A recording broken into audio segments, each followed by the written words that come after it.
હંમેશા યુવાન દેખાવું દરેક વ્યક્તિને ગમે છે અને એના માટે તે મોંઘી ટ્રીટમેન્ટ્સ પણ લઈ લેતા હોય છે. પણ શું તમને ખબર છે કે તમારા લાઈફસ્ટાઈલમાં થોડુંક ચેન્જ કરીને પણ તમે હંમેશા યુવાન દેખાઈ શકો છો? ચાલો આજે જાણીએ આ વિડીયોમાં.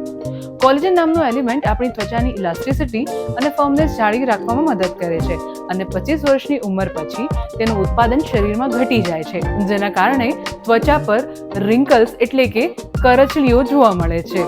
આ સિવાય જો આપણે વધારે પડતું બિન આરોગ્યપ્રદ આહાર લેતા હોઈએ, વધારે ખાંડ ખાતા હોઈએ, ઓછું ઊંઘતા હોઈએ, સાથે જ જો આપણને આલ્કોહોલ કે ધૂમ્રપાનની આદત હોય તો શરીરમાં કોલેજન ખૂબ જ ઝડપથી ઓછું થાય છે અને વૃદ્ધત્વ ખૂબ જ ઝડપથી વધે છે. તો હવે કેવી રીતે ખબર પડે કે આપણું કોલેજન ઓછું થયું છે? જો ત્વચા પર હાયર પિગમેન્ટેશન એટલે કે કાળા ડાઘા હોય, ત્વચા ઢીલી થઈ ગઈ હોય, વાળ પાતળા થયા હોય અથવા તો ઝડપથી સફેદ થઈ રહ્યા હોય તો શરીરમાં કોલેજનનું પ્રમાણ ઓછું હોઈ શકે છે.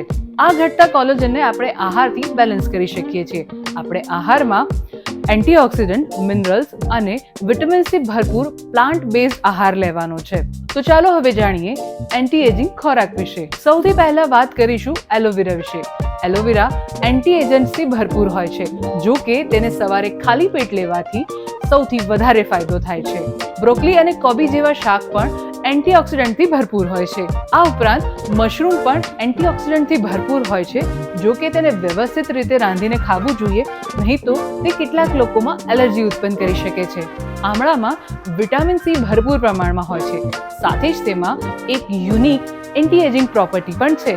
છેલ્લે વાત કરીશું કોકોથી બનેલી ડાર્ક ચોકલેટ વિશે. તેમાં એન્ટીઓક્સિડન્ટ તો ભરપૂર પ્રમાણમાં હોય છે, પણ સાથે જ તેમાં રહેલી શુગર અને ફેટનું પણ ખાસ ધ્યાન રાખવાનું છે. જો આમ કહીએ તો આપણે એન્ટીઓક્સિડન્ટથી ભરપૂર બેલેન્સ ડાયટ લેવાનું છે અને તમારા સ્વાસ્થ્યની સ્થિતિ સાથે તેને એડજસ્ટ કરવાનું છે. આ ઉપરાંત તમારા ઓલ ઓવર સ્વાસ્થ્ય માટે અને ત્વચા માટે પૂરતી ઊંઘ લેવી પણ તેટલી જ જરૂરી છે. જો તમને આ વિડીયો ઇન્ટરેસ્ટિંગ લાગ્યો હોય તો અમને કમેન્ટ કરીને ચોક્કસથી જણાવજો અને આવા જ ઇન્ટરેસ્ટિંગ વિડીયો જોવા માટે હેપીએસ્ટ હેલ્થ ગુજરાતીને ફોલો કરો.